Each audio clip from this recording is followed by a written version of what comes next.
আসসালামু আলাইকুম এইচএসসি পরীক্ষার্থীরা। আর মাত্র এক মাসেরও কম সময়ের ব্যবধানে তোমাদের বোর্ড পরীক্ষা অনুষ্ঠিত হবে। এই স্বল্প সময়ে কিভাবে খুব কম পরিশ্রমে আইসিটিতে এ প্লাস নিয়ে আসা যায় সেইটাই আলোচনা করব এই ভিডিওতে বিগত বছরের আসা কোশ্চেনগুলো, কোন টপিকগুলো থেকে কতবার কোন কোশ্চেন এসেছে সেই জিনিসগুলোকে আমরা সামারি আকারে একটি নোট তৈরি করেছি এবং ইউটিউবের দেওয়া ডিসক্রিপশনে তুমি হচ্ছে সেই পিডিএফটা ডাউনলোড করার হচ্ছে লিঙ্ক পেয়ে যাবা এবং তুমি এই পিডিএফটি যত খুশি তোমার যে বন্ধুটি হচ্ছে আতঙ্কিত অবস্থায় আছে তার সাথে শেয়ার করতে পারো। সো প্রথমেই আমরা যে বিষয়টা নিয়ে আলোচনা করব সেটা হচ্ছে তথ্য ও যোগাযোগ প্রযুক্তি বিশ্ব ও বাংলাদেশ প্রেক্ষিতে। তো এই ক্ষেত্রে আইসিটির যত অবদান আছে, কোথায় আমরা আইসিটি ব্যবহার করি, আইসিটির কারণে কি ধরনের কল্যাণ ও আশীর্বাদ আমরা পেয়েছি, সেইটা নিয়ে এই চ্যাপ্টারে একটু বর্ণনামূলক পড়া আছে। বাট এটা থেকে দুইটা কোশ্চেন ন্যূনতম আসার চান্স আছে। তো সেই জন্য তুমি এটা খুব অল্প পরিশ্রমেই কিন্তু এখান থেকে 20 মার্কের মতো অ্যান্সার করার সুযোগ পাবে। তো প্রথমে যদি আমি বিগত বছরের বোর্ড কোশ্চেনগুলো অ্যানালাইসিস করি, দেখবা যে 23 বোর্ডে প্রথম চ্যাপ্টার থেকে কোশ্চেন আসছে 3টি, রাজশাহী বোর্ডে 2টি, যশোরে 3টি, এবং বরিশালে 4টি। সো 4টি আসলে ইউজুয়াল কেস হয় না, সো গতবার ভুলে দেয়া হয়েছে বা কোনো ভাবে চলে আসছে। বাট আমি যদি বলি যে 1 নম্বর চ্যাপ্টারের উপর তুমি চোখ বন্ধ করে 2টা কোশ্চেনের হচ্ছে আসতে পারে, সেটা হচ্ছে ভেবে নিতে পারো। এবং 2019-এ যদি চিন্তা করো, একটি 2018-তে হচ্ছে সমন্বিত বোর্ড পরীক্ষা হয়েছে, এই ক্ষেত্রে হচ্ছে মাত্র 2টি সৃজনশীল এসেছে। তো আমারও সাজেশন হচ্ছে তোমাদের প্রথম চ্যাপ্টার থেকে 2টি কোশ্চেন তোমরা পাওয়াই। তো প্রথম দিকে যদি আমি হচ্ছে 1 ও 2 মার্কের যেই কোশ্চেনগুলো আছে সেইগুলো নিয়ে যদি আলোচনা করি, তো প্রথমে 3 স্টার দিতে হবে হচ্ছে ন্যানো টেকনোলজি কাকে বলে, রোবোটিক্স কাকে বলে, ক্রায়োসার্জারি, ক্রায়োপ্রোব, ক্রায়োজেনিক এজেন্ট এইখান থেকে চলে আসতে পারে, বায়োমেট্রিক্স কাকে বলে, ভার্চুয়াল রিয়েলিটি নিয়ে আলোচনা করা হয়েছে। তারপর হচ্ছে AI, bio informatics, cryogenic agent যেটা একটু আগে বললাম, ক্রায়োপ্রোব এবং স্মার্ট হোম। সো 1 ও 2-এর জন্য এই কনসেপ্টগুলো হচ্ছে খুবই গুরুত্বপূর্ণ। এছাড়াও তোমাকে হচ্ছে ক্যাড, তার পূর্ণরূপ কি, এইটা কোন ধরনের সফটওয়্যার, কোথায় ব্যবহার করা হয়, তারপর তোমাদের বই হচ্ছে যে মায়া, এটা কোন ধরনের সফটওয়্যার, সেগুলো হচ্ছে দেখবা যে রোবোটিক্সের যে পার্ট আছে সেখানে কিছু সফটওয়্যারের কথা বলা আছে, সেটা এমসিকিউর জন্য খুবই গুরুত্বপূর্ণ। তারপর বিভিন্ন ধরনের ই কমার্স, ভিডিও কনফারেন্সিং এবং হ্যাকিং নিয়ে আলোচনা করা হয়েছে। তো মোটামুটি 1 ও 2-এর জন্য এই ধরনের কোশ্চেনগুলোই আছে। কিন্তু আমরা পরবর্তীতে যদি 3 ও 4 মার্ক নিয়ে আলোচনা করি, প্রথমে হচ্ছে যে তোমার যে গ্লোবাল ভিলেজের কনসেপ্ট, সেটা থেকে একদম সহজ কিছু কোশ্চেন আসতে পারে বর্ণনামূলক, যেটা তুমি চাইলে বানায় লিখতে পারবা, এক্ষেত্রে অনেক বেশি চিন্তা করার দরকার পড়ে না। তারপর হচ্ছে ভিআর, ভার্চুয়াল রিয়েলিটি, কৃত্রিম বুদ্ধিমত্তা বা এআই, তারপর হচ্ছে রোবোটিক্স। সো এগুলোর বেসিক পড়লে তুমি হচ্ছে অবশ্যই 3 ও 4-এর জন্য কিছু লিখতে পারবা। তারপর হচ্ছে আমাদের ক্রায়োসার্জারি, সেটা খুবই গুরুত্বপূর্ণ, কোন কোন উপাদানগুলো ব্যবহার করা হয়, কর্মপদ্ধতি কী, ন্যানো প্রযুক্তি ও মহাকাশ অভিযান, সেগুলো সব 3 স্টার। তারপর যদি আমি আরও যে লাস্ট 2টা টপিক বলবো, সেটা হচ্ছে biometrics, bio informatics, genetic engineering এবং আইসিটি নির্ভর অর্থনৈতিক ও নৈতিকতা থেকে তোমার হচ্ছে এইখানে হচ্ছে তোমার হ্যাকিংয়ের পার্টের কিছু পড়াশোনা আছে। তো হ্যাকিং থেকে হচ্ছে আমাদের হচ্ছে স্পুফিং, ফিশিং,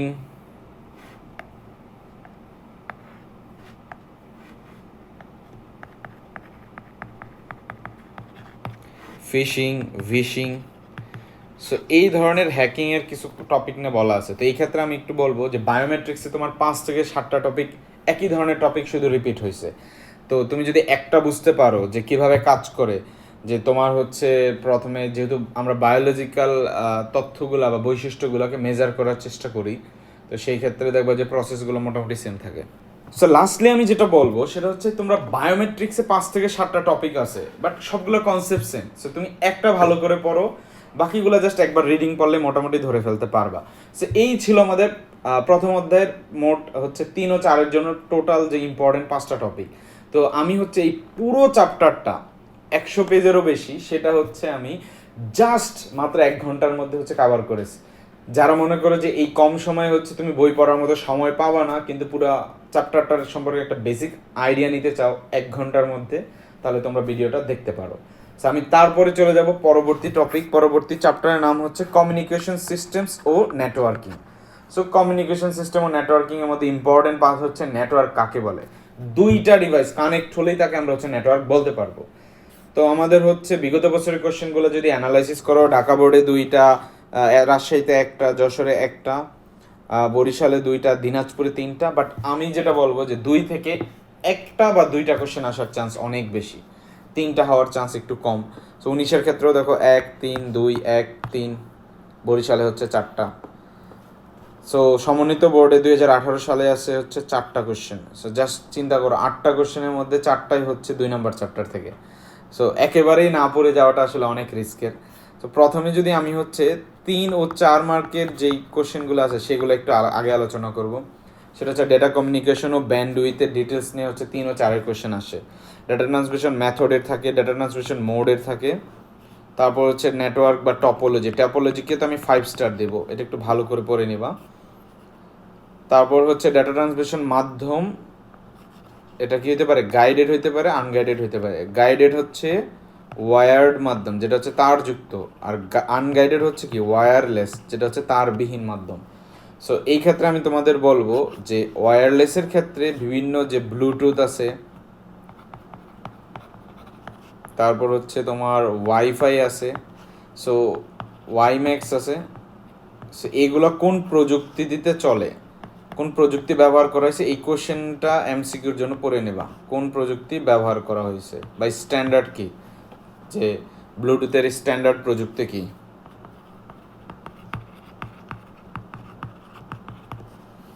এটা হচ্ছে এমসিকিউর জন্য খুবই গুরুত্বপূর্ণ।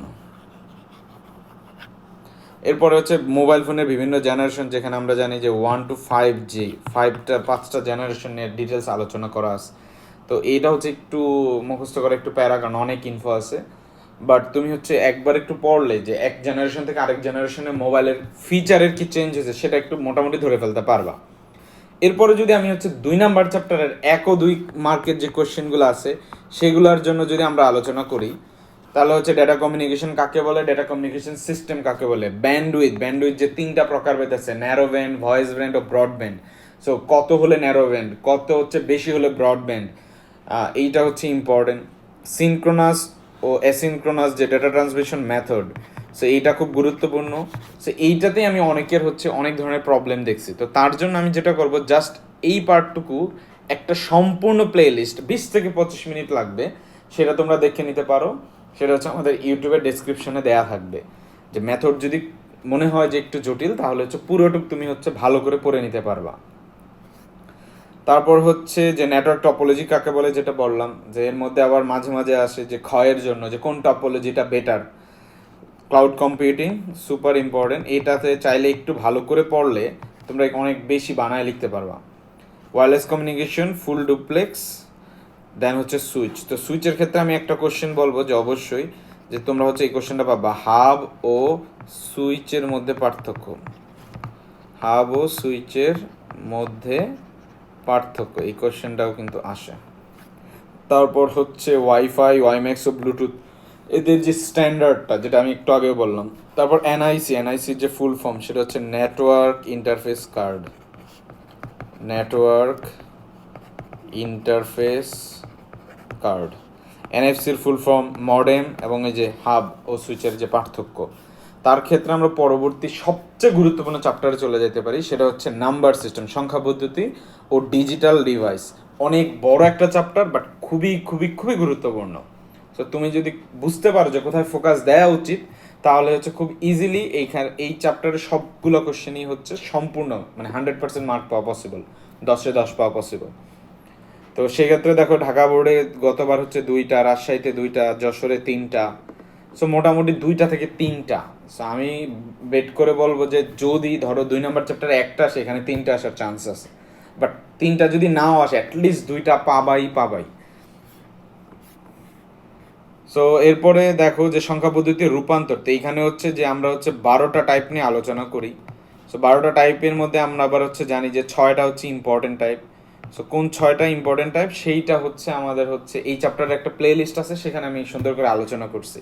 তো তোমাকে 12টা টাইপই আসলে পারতে হবে না, পরীক্ষার কোশ্চেন পারার জন্য 6টা টাইপ পারলেই মোটামুটি চলে যাবে। তারপর 2-এর পরিপূরক, এইটা তো হচ্ছে খুবই ইম্পর্টেন্ট, যে তোমার বইয়ে যত ধরনের বাইনারি বিয়োগ হয়েছে যোগের মাধ্যমে হয় আমরা জানি, ওই ক্ষেত্রে আমরা কিন্তু টুস কমপ্লিমেন্ট ব্যবহার করি। তো টুস কমপ্লিমেন্টের মাধ্যমে যোগ করা বিয়োগ করা পরীক্ষায় আসবেই। তারপর হচ্ছে বাইনারি যোগ, চারটা থেকে পাঁচটা রুলস আছে, খুবই সহজ। দেন যদি আমি 3.2 থেকে আলোচনা করতে চাই, সত্যক সারণী অনেক ইম্পর্টেন্ট। সার্বজনীন গেট, সার্বজনীন গেটের মধ্যে কে কে আছে? নর গেট আছে, আর হচ্ছে ন্যান গেট আছে। সো এইগুলা দিয়ে কিভাবে আমরা হচ্ছে বাকি যে তিনটা gate, not gate, and gate ও অর গেট, আমরা হচ্ছে তৈরি করতে পারি, সেই জিনিসটা হচ্ছে দেখে নিবা। তো এইটাও মোটামুটি একটু কমপ্লেক্স। আমি সাজেশন করব যে আমাদের যে প্লে লিস্টটা আছে 3rd চ্যাপ্টারের, সেইখান থেকে এই জিনিসটা ক্লিয়ার হয়ে নাও। একটু কমপ্লেক্স, বাট প্র্যাকটিস করলে হয়ে যাবে। সরল করা অনেক সহজ, তোমরা অলরেডি হচ্ছে অনেক ধরনের সরল করে এই পর্যন্ত আসছো। এবং লজিক সার্কিটের সমীকরণ, এটাও একটা সহজ টপিকের মধ্যে পড়ে। মৌলিক গেট দ্বারা বাস্তবায়ন, এটা একটু ইম্পর্টেন্ট। তোমাকে যদি কোনো একটা ইকুয়েশন দেওয়া হয়, যে সাপোজ তোমাকে ইকুয়েশন দিল যে F equal to A XOR B, এরকম একটা কিছু দেওয়া হলো, যেটা হচ্ছে এ এক্সোর বি। তো এই ক্ষেত্রে তুমি কিন্তু হচ্ছে, যেহেতু কিছুই বলা নাই, তুমি যৌগিক গেট দিয়ে করে ফেলতে পারো, বাট যখন বলা থাকবে যেটা হচ্ছে মৌলিক গেট, সো তখন কিন্তু তোমাকে যে মৌলিকভাবে আমরা যেই সার্কিট তৈরি করি, সেইটা হচ্ছে তৈরি করে দেখাইতে হবে। তারপর এনকোডার ডিকোডার, এটাও জানো যে খুবই সহজ। তো এই ক্ষেত্রে হচ্ছে অনেক বড় ডিজিটের এনকোডার ডিকোডার আসবে না, ধরো 2/4 অথবা 4/2, এই ধরনের কোশ্চেনগুলোই হচ্ছে একটু বেশি আসে। আর ম্যাক্সিমাম যেটা হতে পারে যে 3/8 অথবা হচ্ছে 8/3, এই ধরনের এনকোডার ডিকোডার হচ্ছে তোমার জন্য খুবই গুরুত্বপূর্ণ। তারপর 1 ও 2 মার্কের যে কোশ্চেনগুলো আছে, সেগুলো নিয়ে যদি আলোচনা করো, সংখ্যা পদ্ধতির বেসিক, যে সংখ্যা কাকে বলে, অঙ্ক কাকে বলে, অপারেটর কাকে বলে, সংখ্যার যে বিভিন্ন পদ্ধতি, সেই নিয়ম নীতিগুলো কেন দরকার, সো এইগুলোর জাস্ট বেসিক নিয়ে আলোচনা করা হবে। দেন হচ্ছে ভিত্তি, জানো অলরেডি। কোড, এই কোডটা হচ্ছে একটু ইস্যু হয়, যে বাইনারি যে কোডের ক্ষেত্রে, যে মাঝে মাঝে আমাকে ভালো কোডের ক্ষেত্রে যেটা আছে, যে বিসিডি আছে, EBCDIC, বাইনারি কোডের ডেসিমাল। সো তোমাকে কোনো একটা সংখ্যা দিয়ে বলবে যে এটার বিসিডি বের করো, এটার EBCDIC বের করো। সো এর জন্য হচ্ছে তোমার এই কনভার্সনটা কিন্তু শিখতে হবে। তো এটাও হচ্ছে তোমরা চাইলে আমাদের সে ভিডিও থেকে হচ্ছে একটু রেফারেন্সটা নিয়ে নিতে পারো, কারণ এখানে একটু বোঝার বিষয় আছে। বিসিডি 4 ডিজিটে হয়, EBCDICটা হচ্ছে 8 ডিজিটে হয়, কীভাবে 4 থেকে 8-এ আসলো, কেন আসলো। তারপর চিহ্ন, যে প্লাস মাইনাস চিহ্নবিহীন যে সংখ্যাগুলো আছে, যে যেখানে আমরা টুস কমপ্লিমেন্ট ব্যবহার করি। এনকোডার ও ডিকোডারের বেসিক, এনকোডার, ডিকোডার এবং অ্যাডার, এখানে 3টা টপিক। তারপর হচ্ছে যে মৌলিক ও সার্বজনীন লজিক যে সার্কিটগুলা, এগুলোর বেসিকটা হচ্ছে খুবই ইম্পর্টেন্ট। ডি ব্রগলির সূত্র, সরল করা, সার্কিট সমীকরণ চিত্র, বুলিয়ান অ্যালজেব্রার চিত্র, বাইনারি ও বুলিয়ান এক নয়, এটা ইম্পর্টেন্ট। যে আমরা কিন্তু বাইনারি এবং বুলিয়ানকে দুইটা সেম ভাইবা ফেলি, বাট দুইটা সেম না, এটার বেসিকটাও তোমাকে আসলে দেখতে হবে, এটা ক্ষয়ের জন্য খুবই গুরুত্বপূর্ণ। এরপরে আমাদের হচ্ছে 4 নম্বর চ্যাপ্টার হচ্ছে ওয়েব ডিজাইন ও HTML। সেখানে একটু মাথায় রাখবা, চ্যাপ্টার কিন্তু 2টা পার্ট, ওয়েব ডিজাইন এবং HTML। আমরা অনেকে শুধু HTML বলি, তো এই ক্ষেত্রে একটু প্রবলেম হয়ে যায় কি, যে 4 নম্বর চ্যাপ্টার থেকে 2টা কোশ্চেন আসে, মাঝে মাঝে একটা কোশ্চেন কোন প্রকার HTML কোড ছাড়া জাস্ট প্রথম পার্টটুকু থেকে দিয়ে দেয়, যেটা হচ্ছে আমাদের ওয়েব ডিজাইন। তো সেই ক্ষেত্রে এটার বেসিকটা জানা খুবই জরুরি। তো আমরা যদি বিগত বছরের কোশ্চেনগুলো অ্যানালাইসিস করি, ঢাকা বোর্ডে 2টা, রাজশাহীতে 2টা, যশোরে 1টা, দিনাজপুরে 1টা, ময়মনসিংহে 2টা, তা আমার মন বলে যে এখানে 2টা আসার চান্স অনেক বেশি বিভিন্ন বোর্ডে। তো এখন সবচেয়ে গুরুত্বপূর্ণ 5 স্টার টপিকগুলোর মধ্যে হচ্ছে তুমি পাবা হচ্ছে ওয়েবসাইট ও ওয়েব পেজ সম্পর্কিত ধারণা, যে ওয়েব পেজ কাকে বলে, ওয়েবসাইট কাকে বলে, ওয়েবসাইট কিভাবে পাবলিশ করবা, তো আইপি অ্যাড্রেস ও ডোমেইন নেমের মধ্যে পার্থক্য কি, HTML কি কেস সেন্সিটিভ, এটা প্রোগ্রামিংয়ে আসে, প্রোগ্রামিং কি কেস সেন্সিটিভ। সো একটু ইম্পর্টেন্ট রাখবা যে HTML কেস সেন্সিটিভ না, কিন্তু programming case sensitive. Case sensitive বলতে আমি যেটা বুঝাচ্ছি, যে ধরো যদি তুমি HTML এর কোনো একটা ট্যাগ নাও, যে বোল্ড ট্যাগ, এই বোল্ড ট্যাগটা ছোট হাতের বি দিয়ে না লিখে যদি বড় হাতের বি লেখো, দুইটাই কাজ করবে, তার মানে আপার কেস লোয়ার কেসের উপর ডিপেন্ডেন্ট না, এই জন্য এটা কেস সেন্সিটিভ না। কিন্তু প্রোগ্রামিংগুলো আবার কেস সেন্সিটিভ, তাহলে ছোট হাতের বি বড় হাতের বির মধ্যে ডিফারেন্স চলে আসবে। তো তার বিভিন্ন ট্যাগের যে ব্যবহারগুলো, এগুলো একটু জানা নিবা। তারপর হচ্ছে ওয়েবসাইটের যে কাঠামো, বিভিন্ন ধরনের টেবিল ও গঠন, লিস্ট গঠন, হাইপার লিঙ্ক হচ্ছে এককভাবে হাইপার লিঙ্কটা আসে না, অন্য কোনো টপিকের সাথে ম্যাচ করে আসে। ইমেজ ট্যাগও এককভাবে আসে না, কোনো একটা টেবিলের আশেপাশে ইমেজ অ্যাড করা। সো এইগুলো হচ্ছে দুইটা টপিকের উপর ডিপেন্ডেন্ট হয়ে কোশ্চেনগুলো আসে। সো এই আমাদের হচ্ছে 3 ও 4-এর কোশ্চেনের জন্য হচ্ছে এই জিনিসগুলো হচ্ছে ইম্পর্টেন্ট। এরপরে আমাদের হচ্ছে 5 নম্বর চ্যাপ্টার নিয়ে আলোচনা করব, সেটা হচ্ছে প্রোগ্রামিং ভাষা। সো বইটা পড়তে গেলে দেখবে যে অনেক পেজ, বাট এর মধ্যে অনেক কিছুই আছে যেটা আসলে তোমার এই বয়সে খুব ভালো করে পারার কথা না। তো ওই টপিকগুলো বোর্ডে আসার চান্স একেবারেই নাই।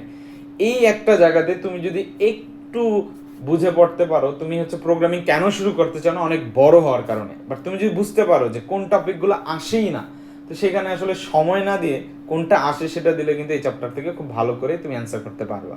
তো বিগত বছরের কোশ্চেনগুলো যদি দেখো, ঢাকা বোর্ডে 1টা, রাজশাহীতে 2টা, যশোরে 2টা, কুমিল্লাতে 3টা। তো এই ক্ষেত্রে আমি বলবো যে আসলে একটু কুমিল্লাতে মাঝে মাঝে কোশ্চেন কঠিন করে, তো এই জন্য প্রোগ্রামিং থেকে এখানে 3টা দেয়া। বাট আমি প্রেফার করবো যে প্রোগ্রামিং থেকে মনে ধরে রাখতে পারো যে 2টা কোশ্চেন আসার চান্স অনেক বেশি। বাট যদি কোনো কারণে 3টা চলে আসে, দেখো যে কুমিল্লাতে 3টা আসছে, চট্টগ্রামে 3টা আসছে, যদি কোনো কারণে 3টা চলে আসে তখন কিন্তু একটা প্রবলেম হবে, যে তুমি যেহেতু প্রোগ্রামিং একেবারেই পড়ো নাই, বাকি 5টা থেকে 5টা দেওয়া তখন অনেক বেশি টাফ হয়ে যায়। সেই জন্য আমি বলবো যে আইডিয়ালি 2টাই আসা উচিত, বাট তোমার প্রোগ্রামিংয়ের বেসিকটা একটু দেখে যাইতে পারো, কারণ এমসিকিউতে তো মাস্ট অ্যান্সার করতেই হবে। তো একদম খুবই গুরুত্বপূর্ণ টপিক দেখো, যেটা হচ্ছে 1 ও 2 মার্কসের জন্য খুবই ইম্পর্টেন্ট, সেটা হচ্ছে কম্পাইলার ও ইন্টারপ্রেটারের পার্থক্য বা কাকে বলে। তারপর প্লাস প্লাস কে ও k plus plus, pre increment ও পোস্ট ইনক্রিমেন্টের যে বিষয়টা, এটা থেকে ধরো তোমার হচ্ছে এমসিকিউ আসে। এমসিকিউর ক্ষেত্রে এরকম আসতে পারে যে ধরো তুমি হচ্ছে নাম 1 বা নাম 1 ইকুয়াল টু হচ্ছে 50 লিখলা, দেন হচ্ছে নাম 2 ইকুয়াল টু লিখলা হচ্ছে নাম 1 প্লাস প্লাস। সো এটা হচ্ছে কি পরে আছে, পরে থাকার কারণে এটা হচ্ছে পোস্ট ইনক্রিমেন্ট। সেইখান থেকে তোমাকে বলবে যে নাম 1-এর এবং নাম 2-এর ভ্যালু কত, মান কত, সে একটু বুঝে নিবা, এটাও একটু মানে খুবই আসে। তারপর হচ্ছে মেশিন ভাষা উচ্চস্তরের ভাষার পার্থক্য, সুবিধা অসুবিধা, এটা একবার একটা বেসিক পড়ো, বাকিগুলো একটু পড়ে ফেলো, এখানে একদম ধরে ধরে মুখস্থ করার কিছু নাই। তারপর হচ্ছে হেডার ফাইলের ক্ষেত্রে যদি আমি বলি যে ম্যাথের যে হেডার ফাইলটা এই রিলেটেড বিভিন্ন প্রোগ্রামিং সলভ করতে দিবে, যে math.h, সে এর মধ্যে যে বিভিন্ন ফাংশন থাকে, যে সাইন ফাংশন থাকে, কস ফাংশন থাকে, পাওয়ার ফাংশন থাকে, সো এগুলোর একটু বেসিক একটু দেখে নিতে পারো। সি কি কেস সেন্সিটিভ ভাষা, যেটা একটু আগে এইচটিএমএলও বললাম, যে এইচটিএমএল তো কেস সেন্সিটিভ না, কিন্তু সি প্রোগ্রাম কিন্তু কেস সেন্সিটিভ। তারপর যদি 3 ও 4 মার্কের আরও কোশ্চেন যদি দেখো, বিভিন্ন প্রোগ্রাম ডিজাইন করতে হবে, যে অ্যালগোরিদম ও ফ্লো চার্টটাকে নিয়ে আসো, বিভিন্ন loop control statement, for loop, while loop, do while loop, so এগুলার একটু ব্যবহার দেখবা। তো এই ক্ষেত্রে হচ্ছে আমি যেটা বলবো যে লুপের যে কনভার্সন সেটাও ইম্পর্টেন্ট, যে তোমাকে একটা উদ্দীপক দিয়ে বলবে যে এটা ফর লুপে কাজ করতেছে, হোয়াইল লুপে কনভার্ট করো, হোয়াইল লুপে কাজ করতেছে, ডু হোয়াইল লুপে কনভার্ট করো। সো এই টাইপের 2 থেকে 3টা টাইপের হচ্ছে কোশ্চেন থাকে, খুব বেশি অনেক টপিকে দিবে না। সো অনেক কমপ্লেক্স প্রবলেম থাকতে পারে, বাট তোমার জন্য খুবই বেসিক একটা দিবে, যেটা তুমি ফর লুপ দিয়েও পারবা, হোয়াইল লুপ দিয়েও পারবা। তারপর হচ্ছে ধারার যে যোগফল, এই ক্ষেত্রে তো লুপ ছাড়া সম্ভবই না, কারণ ধারার ক্ষেত্রে অনেক সংখ্যা থাকে। সো ধারার যে যোগফলের যে একটা ফর্মুলা আছে, ছোটবেলা পড়ছিল, এন সংখ্যক ধারা, এন সংখ্যক পদের সমষ্টি কত, এইটার একটু বেসিক একটু দেখে নিতে পারো। তারপর হচ্ছে লুপ কন্ট্রোল স্টেটমেন্ট যেগুলো আছে, যে লুপ কন্ট্রোল স্টেটমেন্টের মধ্যে হচ্ছে ব্রেক একটা আছে, কন্টিনিউ একটা আছে। তো পরীক্ষার হলে একটা এমসিকিউ থাকতে পারে যেখানে তোমার দেখবা যে হচ্ছে ব্রেকটাও ইউজ করছে, কন্টিনিউ ইউজ করছে, এবং বলবে যে এই কন্টিনিউ থাকার কারণে লুপটা কেমন ইনপুট আউটপুট দিত, এখন কেমন আউটপুট দিবে। অবশ্যই কন্টিনিউ বা ব্রেক এগুলো যেহেতু লুপকে কন্ট্রোল করে, এগুলো ব্যবহার করলে কিছুটা আউটপুটেও চেঞ্জ আসবে, এটা বেসিকটা একটু দেখে নিতে হবে।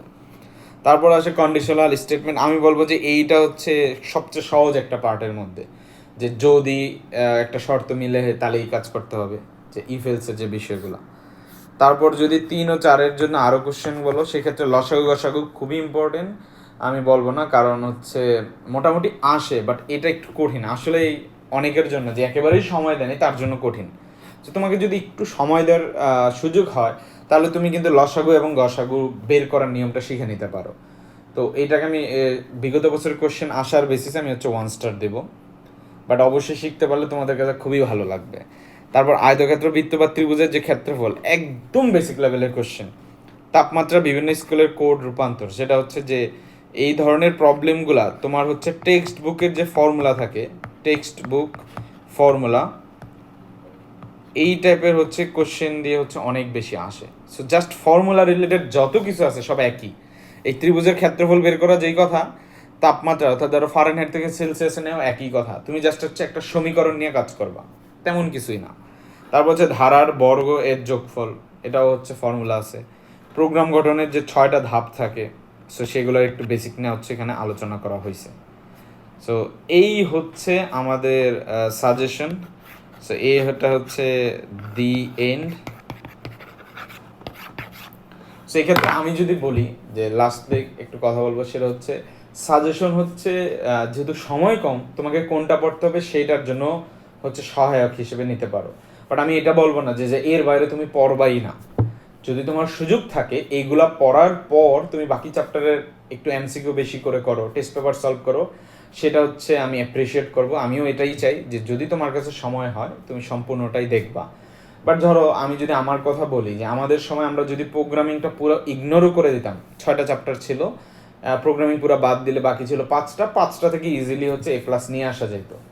তো এখন একটু চিন্তা করে রাখবা, তোমার চ্যাপ্টার আছেই 5টা, এর মধ্যে ধরো তুমি প্রোগ্রামিং বাদ দিয়ে দিলা, বাকি 4টা থেকে যদি কোনো কারণে ধরো প্রোগ্রামিংয়ে 3টা চলে আসে, তো বাকি 4টা থেকে 5টা কোশ্চেন আসবে, 5টাই অ্যান্সার করতে হবে। তো এই ক্ষেত্রে হচ্ছে এতগুলা টপিকের মধ্যে 1টা 2টা না পারলেও দেখবা যে ওই 50-50 অ্যান্সার করা অনেক বেশি কঠিন হয়ে যাবে। সেই জন্য তোমাদের সাজেশন হচ্ছে যে প্রোগ্রামিংয়েরও বেসিক টুক যদি দেখার সময় হয় দেখবা, সময় না হলে এত প্রেশার নেওয়ার কিছুই নেই। আইসিটি মোটামুটি অনেক সহজ একটা কোশ্চেন, একটু সুন্দর করে পড়ো, জাস্ট কয়েকদিন সময় দাও, ইনশাল্লাহ হচ্ছে A+ মানে খুব ইজিলি নিয়ে আসতে পারবা।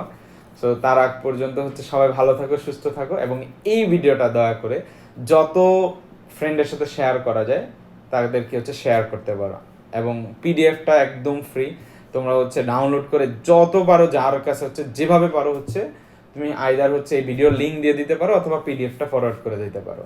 তো সবাই ভালো থাকবে, সুস্থ থাকবে, আসসালামু আলাইকুম।